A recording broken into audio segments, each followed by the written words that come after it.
இன்னைக்கு நம்ம பார்க்கக்கூடிய டாபிக் வந்து டோட்டல் அட்ரஸபிள் மார்க்கெட்டு. ப்ராடக்ட்டுக்கான மார்க்கெட் எது அப்படிங்கிறத முடிவு பண்ணணும். அந்த கஸ்டமர் செக்மெண்டேஷனுக்கு தகுந்த மாதிரி நம்ம மார்க்கெட் சைஸ் டிசைட் பண்ண முடியும். அசஸ் பண்ணாம இறங்கினாலும் தப்பாயிடும். என்னோட யூசரே 10 பேர் தான் 50 பேர் தான் அப்படின்னு நீங்க சொன்னீங்கன்னா அதுக்கெல்லாம் வரவே மாட்டாங்க. B2C இருந்தால் அதெல்லாம் க்ரோர்ஸ்ல இருக்கணும். எந்த கஸ்டமர் செக்மெண்டேஷனை நம்ம சூஸ் பண்றோங்கிறத ஃபர்ஸ்ட் டிசைட் பண்ணணும்.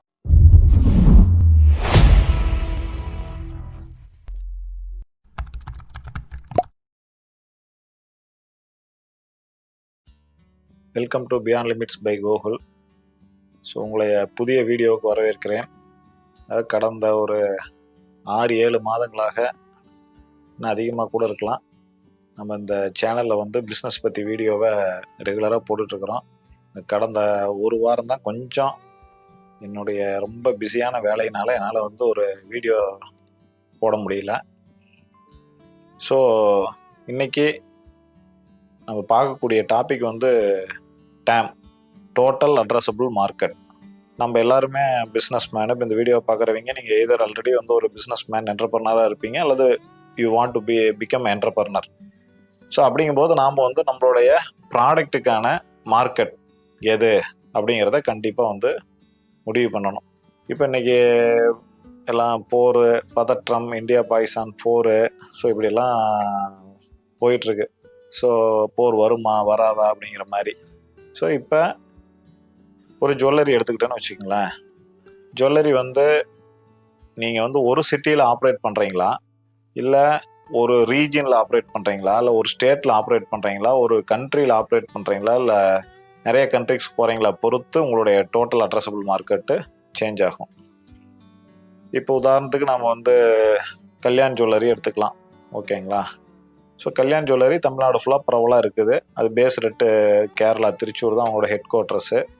பட் சவுத் இந்தியாவில் ப்ரெசன்ஸ் நல்லா இருக்குது, நார்த் இந்தியாவில் இருக்குது, மிடில் ஈஸ்ட்டில் இருக்குது. மிடில் ஈஸ்ட்னால் துபாய், சவுதி அரேபியா, UAE இந்த மாதிரி அந்த கல்ஃப் கண்ட்ரீஸில் அவங்களுடைய ப்ரெசன்ஸ் இருக்குது. ஸோ இப்போ இவங்களுடைய மார்க்கெட் எப்படி எடுத்துக்கிறது? இப்போ நாங்கள் திருச்செங்கோட்டில் இருக்கிறோம், இங்கே இல்லை கல்யாண் ஜுவல்லரி, பக்கத்தில் ஈரோட்டில் இருக்குது, சேலத்தில் இருக்குது. ஸோ அப்போ அவங்க வந்து தமிழ்நாடு ஃபுல்லாவோ அல்லது வந்து இப்போ இந்தியாவையே அவங்க மார்க்கெட்டை வச்சு எக்ஸ்பேண்ட் பண்ணிக்கிட்டே போகிறாங்க. எவ்வளோ பேர் இங்கே தங்கம் வாங்குவாங்க. ஸோ அவங்க அது இல்லாமல் வந்து எந்த செக்மெண்ட்டை கான்சன்ட்ரேட் பண்ணுறாங்கிறத பொறுத்து இருக்குது. இப்போ லோக்கல் ஜுவல்லரு சின்னதாக வச்சுருக்காரு அப்படின்னா அவங்க வந்து ஒரு, அதாவது டிசைனும் கம்மியாக இருக்கும், அவங்க கான்சன்ட்ரேட் பண்ணக்கூடிய கஸ்டமர் செக்மெண்டேஷனும் லோயர் மிடில் கிளாஸ் அல்லது மிடில் கிளாஸு அந்த மாதிரி இருக்கலாம். இப்போ நீங்கள் டிசைன்ஸை வந்து அதிகம் பண்ணும்போது வந்து அதுக்கு அந்த டிசைன்ஸ் அதிகமாகவே அதுக்கு காஸ்ட்லி ஆகும். அந்த ஜுவல் வந்து நார்மலாக பவுண்ட் ரேட்லேருந்து இந்த செய்கூலி சேதாரம் வந்து உங்களுக்கு அதிகமாகும். ஸோ அது வந்து அஃபோர்டபிலிட்டி வந்து மிடில் கிளாஸ் வந்து 2 ரீசனுக்காக வாங்கலாம்.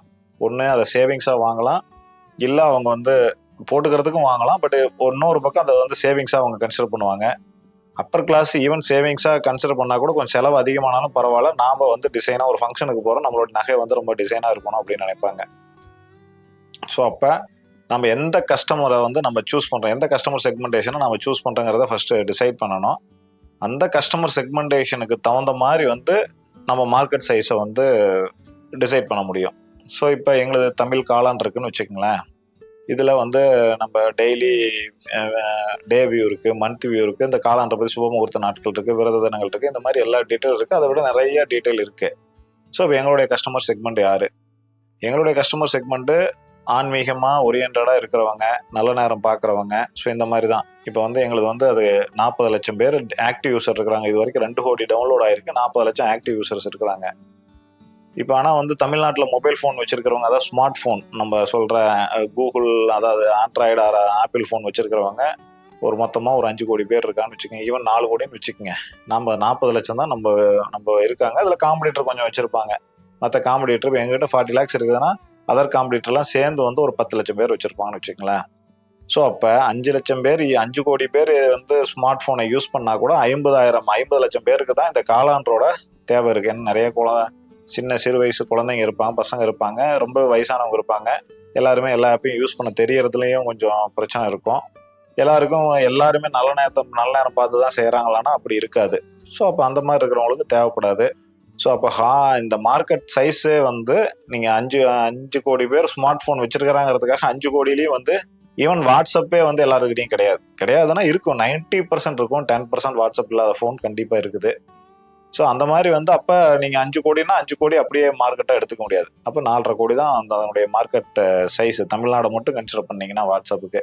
இப்போ நம்மளது காலாண்டு எடுத்துக்கிட்டிங்கன்னா மேபி இன்னும் கொஞ்சம் ஆகுது அப்படின்னு வச்சுக்கிட்டா ஒரு 75 லட்சம் டு 1 கோடி தான் இதனுடைய மார்க்கெட் சைஸு.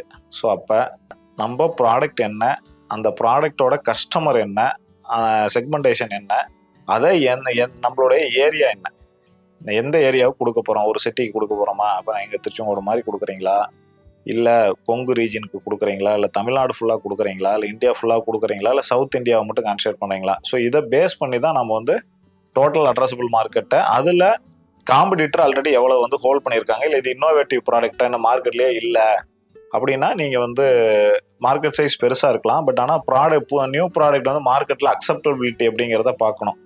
நமக்கு வந்து இந்த ஒரு இன்னோவேட்டிவ் ஒரு ப்ராடக்ட் பண்ணியிருப்போம், அது ஒரு பெயின் பாயிண்டாக இருக்கும். பட் எல்லாருக்கும் அந்த பெயின் பாயிண்ட் எதுன்னு வச்சுக்கலாம், அது ப்ராடக்ட் எடுத்துகிட்டு போகிறதுங்கிறது சிரமமாயிடும்.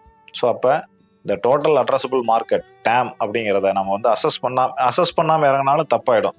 இப்போ மார்க்கெட்டே இல்லாத ஒரு ப்ராடக்டை வந்து நீங்கள் போய் எங்கே போய் விற்க போகிறீங்க? யாருக்குமே ஒரு தேவைப்படாத ஒரு ப்ராடக்டை எங்கே போய் விற்க முடியும்? அப்போ நம்ம ப்ராடக்ட்டுக்கு எவ்வளவு தேவை இருக்கு, அந்த தேவையில் நம்மளுடைய பங்கு என்னவா இருக்கும் அப்படிங்கிறத கண்டிப்பாக ஓரளவுக்கு, அதாவது இது எதுவுமே அக்யூரேட்டாக ஜட்ஜ் பண்ண முடியாது. அட்லீஸ்ட் வந்து ஒரு மேலோட்டமாக ஒரு நம்மளோட உட்காந்து மைண்டில் கால்குலேஷன் பண்ணி, சரிங்களா, ஒரு கொஞ்சம் ரிசர்ச்சு, கொஞ்சம் நம்மளோட இன்ட்யூஷன், இது ரெண்டையும் வந்து கம்பைன் பண்ணோம்னா ஓரளவுக்கு நம்மளால வந்து டேமை வந்து கணிக்க முடியும். இது ரொம்ப வெரி வெரி இம்பார்ட்டன்ட்டு. டேம் இல்லாத இடத்துல, ஏன்னா இப்போ இந்த வெஞ்சர் கேபிட்டல் இன்வெஸ்ட்மெண்ட்லாம் இருக்கு, அவங்கெல்லாம் போய் இன்வெஸ்ட் பண்ணும்போது உங்களுடைய டேம் என்னங்கிறதா ஃபர்ஸ்ட் அவங்ககிட்ட கேட்பாங்க. நீங்கள் ஏன்னா சும்மா கொஞ்சம் பேர் தான், ஏன்னா என்னோட யூசரே 10 பேர் தான் 50 பேர் தான் அப்படின்னு நீங்கள் சொன்னீங்கன்னா அவங்க வந்து அதுக்கெல்லாம் வரவே மாட்டாங்க. அது நீங்கள் வந்து லட்சத்தில் இருக்கணும். B2Bயாக இருந்ததுன்னா கூட லட்சத்தில் இருக்கணும். B2Cயாக இருந்தால் அதெல்லாம் க்ரோர்ஸில் இருக்கணும். அப்போ தான் பீப்புள் வாண்ட் டு இன்வெஸ்ட் அந்த பிஸ்னஸில். ஸோ அப்போ நம்மளுடைய டேமை வந்து கரெக்டாக வந்து டிசைட் பண்ணிட்டோம்னாவே ஓரளவுக்கு நம்ம வந்து பிஸ்னஸில் ஃபர்ஸ்ட் அப்போ எடுத்து வச்சிட்டோம். Thank you very much.